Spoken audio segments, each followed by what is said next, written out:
Good morning વિદ્યાર્થી મિત્રો. અહીંયા આપણે નેક્સ્ટ ફંક્શન શીખીશું. ફંક્શનનું નામ છે talking about alternative. Talking about alternative. Alternative એટલે વિકલ્પ. ઓલ્ટરનેટિવ એટલે કોઈ બે વિકલ્પમાંથી કોઈ એકની પસંદગી કરવી અથવા તો બેમાંથી એકની પસંદગી કરવી નહીં. આ માટે આપણી પાસે બે સંયોજકો છે, આઇધર ઓર અને નાઇધર નોર. તો આઇધર ઓર અને નાઇધર નોર આ બંને સંયોજકોનો ઉપયોગ કરી અને આપણે આપણું આ જે ફંક્શન છે ઓલ્ટરનેટિવ, આ ફંક્શનનો ઉપયોગ વાક્યમાં આપણે કરી શકીએ. તો ચાલો એના વિશે જોઈએ. એમ કે કોઈ બે વિકલ્પો દર્શાવવા માટે આ ફંક્શન વપરાય છે. કોઈ બે વિકલ્પો દર્શાવવા માટે આ ફંક્શન વપરાય છે. બે વિકલ્પો, પુસ્તક અથવા નોટબુક, શાળા અથવા ઘર,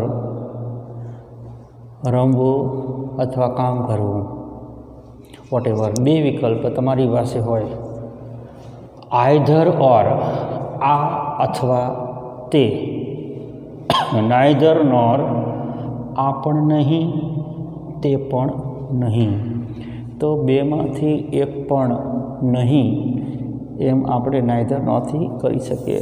તો આપેલા વિકલ્પમાંથી એક વિકલ્પની પસંદગી કરવાની હોય, આપેલા બેમાંથી એક વિકલ્પની પસંદગી કરવાની હોય ત્યારે આઇધર ઓર વપરાય છે. જ્યારે આપેલા બેમાંથી એક પણ વિકલ્પની પસંદગી ન કરવાની હોય ત્યારે નાઇધર નોર વપરાય છે. હવે વિકલ્પ, વાક્યમાં વિકલ્પ ક્યાં ક્યાં આવી શકે? જેમ કે કોઈ બે કરતાં પણ હોઈ શકે, આઇધર ડૉક્ટર ઓર નર્સ, નાઇધર ડૉક્ટર નોર નર્સ. કર્તાના સ્થાને આપણે મૂકી શકીએ. કરતા પછી ક્રિયાપદ, તો બે ક્રિયા પણ થઈ શકે, આઇધર રિમેન હોમ ઓર ગો આઉટ, ઘરે રહેવું અથવા બહાર જવું. નાઇધર રાઇટ નોર રીડ, લખવું પણ નથી વાંચવું પણ નથી. તો ક્રિયાના સ્થાને પણ આપણે વિકલ્પ મૂકી શકીએ. કર્મના સ્થાને પણ આપણે વિકલ્પ મૂકી શકીએ કે I want either apple or orange, I will take either tea or coffee, હું ચા અથવા કોફી લઈશ. I will take neither tea nor coffee, હું ચા કે કોફી નહીં લઉં. તો કર્મના સ્થાને પણ આઇધર ઓર નાઇધર નોરનો ઉપયોગ થઈ શકે છે. સ્થળ, કોઈ બે સ્થળને પણ આપણે વિકલ્પ બનાવી શકીએ કે today I will go to either library or garden. Today I will meet neither my friend nor any relatives, કે આજે હું મારા કોઈ મિત્રને કે સગા સંબંધીઓને મળીશ નહીં. સ્થળ વિશે વાત કરીએ તો આપણે સ્થળનું પણ કહી શકીએ. એ રીતે અહીંયા વિકલ્પ કરતા ક્રિયાપદ, કર્મ, સ્થળ વગેરે જગ્યાએ આપણે વિકલ્પો મૂકીએ. પણ વિકલ્પ માટે વાક્યમાં આપણે પહેલાં આઈધર મૂકીએ, જ્યાં પણ વિકલ્પ આપ્યું છે તે જગ્યાએ પહેલું વિકલ્પ માટે આઈધર મૂકીશું, પછી વિકલ્પ નંબર 1 ઓર મૂકીશું, વિકલ્પ નંબર 2. એ જ રીતે નાઈધર વાપરો, નાઈધર વિકલ્પ નંબર 1 નોર વિકલ્પ નંબર 2. તો આપેલા વાક્યોમાં આપણે આ ઉપયોગ જોઈશું. જેમ કે આઈ will go either library or garden. તો અહીંયા લાઇબ્રેરી ઓર ગાર્ડન આ બે વિકલ્પ છે જે સ્થળ બતાવે છે. હું પુસ્તકાલયે અથવા બગીચે જઈશ. તો અહીંયા જ્યાં વિકલ્પ શરૂ થયું લાઇબ્રેરી અને ગાર્ડન, તો આઈધર પછી પહેલું વિકલ્પ ઓર પછી બીજું વિકલ્પ. વાક્યમાં ખાસ કરીને કમ્પ્લીટ ધ સેન્ટેન્સ માટે જ્યારે આપણે વાક્ય લખીએ છીએ ત્યારે આ વસ્તુ, આ પેટર્ન આપણા મગજમાં રહેવી જોઈએ. Neither school nor tuition has open at. School, tuition, હજી સુધી શાળા કે ટ્યુશન ખુલ્યા નથી. અહીંયા શરૂઆત કર્તાના સ્થાને સ્કૂલ અને ટ્યુશન આપણે મૂક્યું છે ક્રિયાપદ પહેલાં, જે નાઇધર પછી પહેલું વિકલ્પ, નોર પછી બીજું વિકલ્પ કર્તાના સ્થાને લીધું છે. આઈ આઈધર વોચ ક્રિકેટ ઓર રીડ પંચતંત્ર. હું ક્રિકેટ જોઉં છું અથવા પંચતંત્રની વાર્તા વાંચું છું. તો અહીંયા ક્રિયા તરીકે આપણું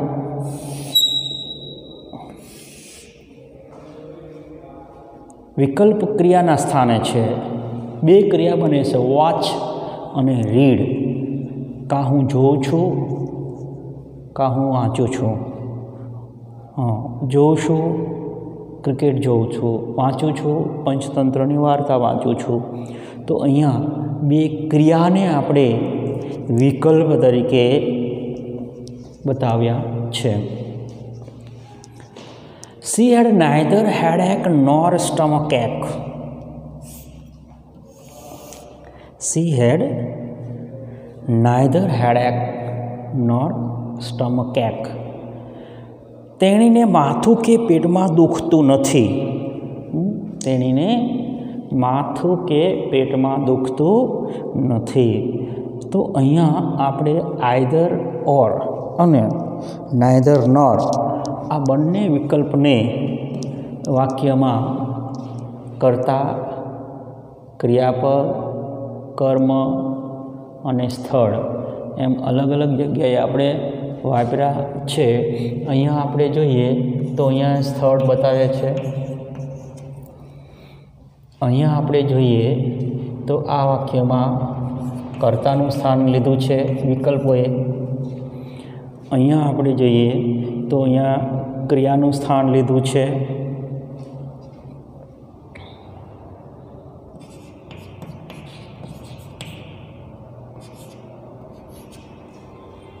ક્રિયાનું સ્થાન લીધું છે એટલે કે ક્રિયાપદનું સ્થાન છે.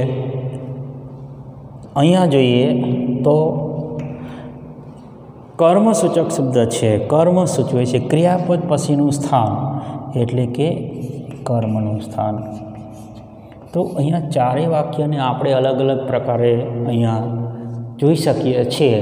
તો આ રીતે આપણું વિકલ્પ આઈધર ઓર અથવા નાઇધર નોરથી જોડાયેલા બે વિકલ્પને આ રીતે કર્તા, ક્રિયાપદ, કર્મ કે સ્થળ વગેરે જગ્યાએ દર્શાવી શકીએ છીએ. કમ્પ્લીટ ધ સેન્ટેન્સ વાક્ય પૂરા કરીએ. આપણને આઈ ટીચ એટલું આપ્યું છે. તો એમાં આપણે આઈધર ઓર કે નાઇધર નોર જે પણ વાપરવું છે આપણે ફ્રી છીએ. જેમ કે I teach neither maths નોર science. હું મેથ્સ કે સાયન્સ શીખવતો નથી. હું મેથ્સ કે સાયન્સ શીખવતો નથી.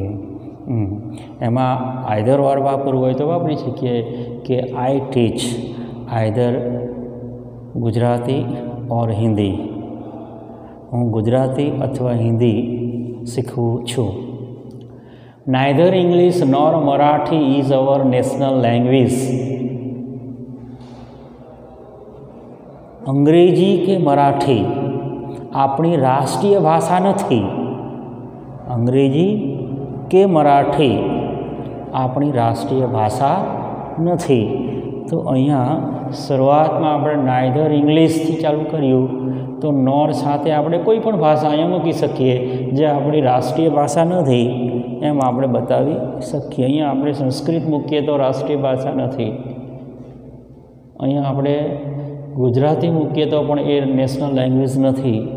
હા, આપણી નેશનલ લેંગ્વેજ હિન્દી છે, તો હિન્દી સિવાય કોઈ પણ ભાષાનું નામ તમે મૂકી શકો છો. એક આવી ગયું ઇંગ્લિશ સિવાય. આઈ think either Manali or Krupali will stand first. મને લાગે છે મનાલી અથવા કૃપાલી પ્રથમ નંબરે આવશે. તો અહીંયા આઈધરનો ઉપયોગ ઓલરેડી આપી દીધો છે, એક નામ પણ આપ્યું છે. આઈધર સાથે એક વિકલ્પ આપી દીધું છે. હવે ઓર મૂકી અને એક બીજું નામ જ આપણે કોઈ પણ મૂકવાનું છે, કોઈ પણ નામ મૂકી શકો છો. અને ત્યાર પછીનું વાક્ય વિલ સ્ટેન્ડ ફર્સ્ટ, પ્રથમ આવશે. પણ એના જગ્યાએ આપણે કંઈ પણ બીજું પણ કહી શકીએ કે I think either Manali or Krupali will come to school. શાળાએ આવશે. મને લાગે છે કે કૃપાલી અથવા તો મનાલી શાળાએ આવશે. કૃપાલી અથવા મનાલી તેનું હોમવર્ક કરશે. જે પણ ક્રિયા આપણને ઠીક લાગે, યોગ્ય લાગે એ આપણે અહીંયા મૂકી શકીએ. You can choose either Hindi or Sanskrit in SSC. તમે એસએસસીમાં હિન્દી અથવા સંસ્કૃત પસંદ કરી શકો છો. અહીંયા આઈધર આપી દીધું છે, તો એક વિકલ્પ ઓર પછી બીજો વિકલ્પ ઇન એસએસસી. આપણે એસએસસીની વાત કરી, તમે જનરલી કોઈ પણ વાત પણ કરી શકો છો કે you can choose either red or black shirt. તમે લાલ અથવા કાળો શર્ટ પસંદ કરી શકો છો. બે વિકલ્પ કોઈ પણ તમારા યોગ્ય તમે અહીંયા પણ મૂકી શકો છો. તો આ રીતે આપણે વાક્ય કમ્પ્લીટ કરી શકીએ છીએ. તો અહીંયા આપણું ફંક્શન છે ટોકિંગ અબાઉટ ઓલ્ટરનેટિવ. વૈકલ્પિક એટલે કે વિકલ્પો જે ધરાવે છે એવા આઈધર ઓર અને નાઇધર નોરનો ઉપયોગ અહીંયા આપણે કર્યો છે.